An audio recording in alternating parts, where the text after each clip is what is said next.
Good afternoon, this is Sam at It's So Me, my blog. I just wanted to update you on the projects and how they're going at the moment.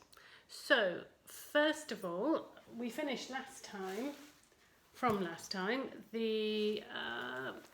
it's a mixed media book.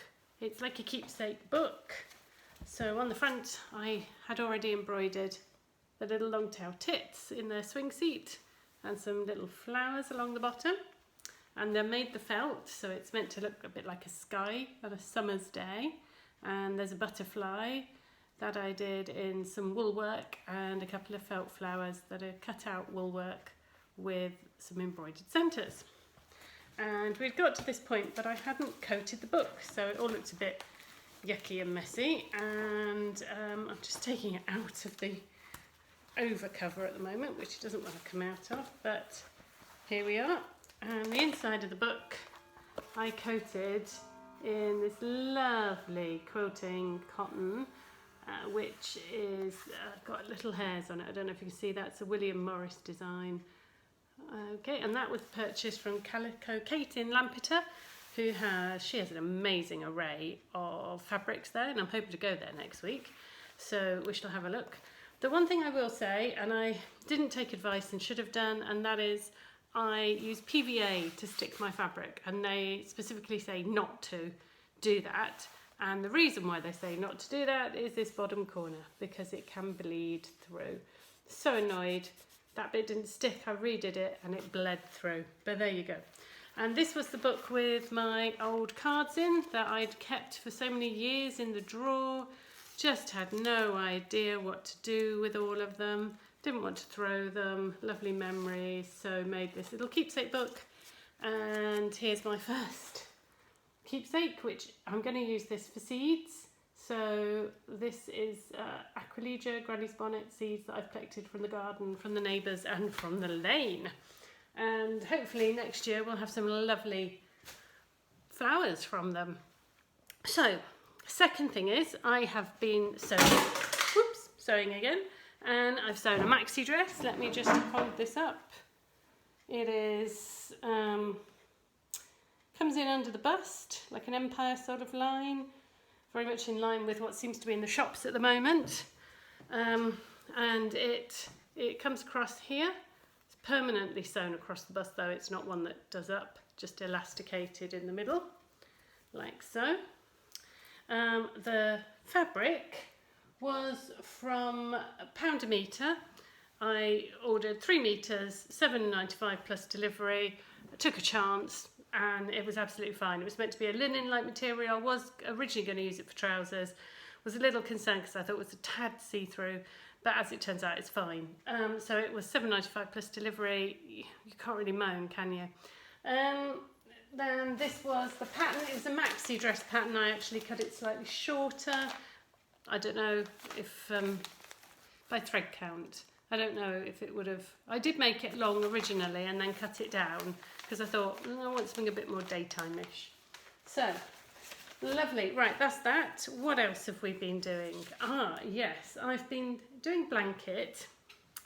This is strand tarsia, I must get the description right.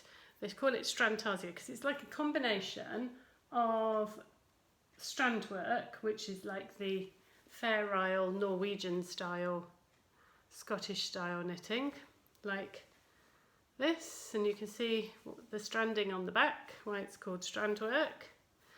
And a strand tarsia is where you do something that is more in keeping with intarsia work, where you block patterns, but you actually use the strand method. Okay, so that's for anybody who doesn't know. I'm sure there are tons of you that know much more about it than I do. But as you can see, lots of different lovely patterns, and it's a blanket. It's meant to be 16 squares. I'm up to, I counted this morning, 13. This blanket is a botanical garden colourwork blanket by Rosie Woodland. Now, it's a free pattern. It's on a knit along, but you can just download the whole pattern one go. It's from West Yorkshire Spinners, and the wool they've done it in is Bo Peep Pure. It's probably the most expensive wool I've ever used. to knit something, but it is lovely and soft, so soft. And I have a wool intolerance, really, you know, pure wool intolerance, but this, you know, I can do this and it's not bringing me up in a rash. So hopefully, so I'll see how I feel going along with it. Lots of lovely squares to knit there and then pop together in the end and do a border. So, and we might back it as well, just on the basis that I don't want all that strand work being vulnerable. It takes a fair bit of time, you know, of your life to knit these things, so you want them protected. One thing I will say is I was reading the reviews and it is quite tight, 2 balls of wool to make 4 squares, so that is quite tight, okay?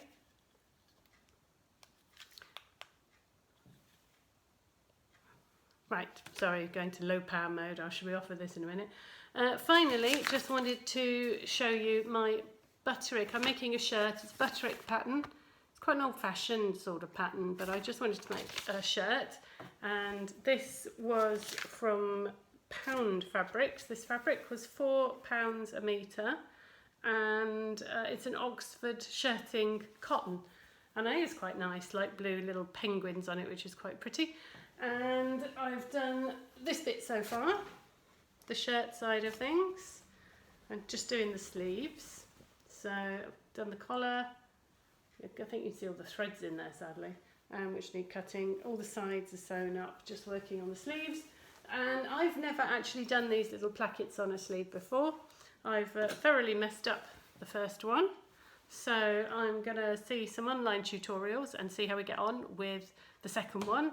And I'll come back to you with how that goes, because I know it's really difficult, new techniques, etc. And I say I'm learning all the time. I don't think I've ever done that before. So we shall see what goes. And I think that's it for now. Just a quick update on where we are and what's going on. Thank you for watching. If you like, subscribe, feel free to comment, say what you like, as long as it's nice. And thank you very much. Take care now.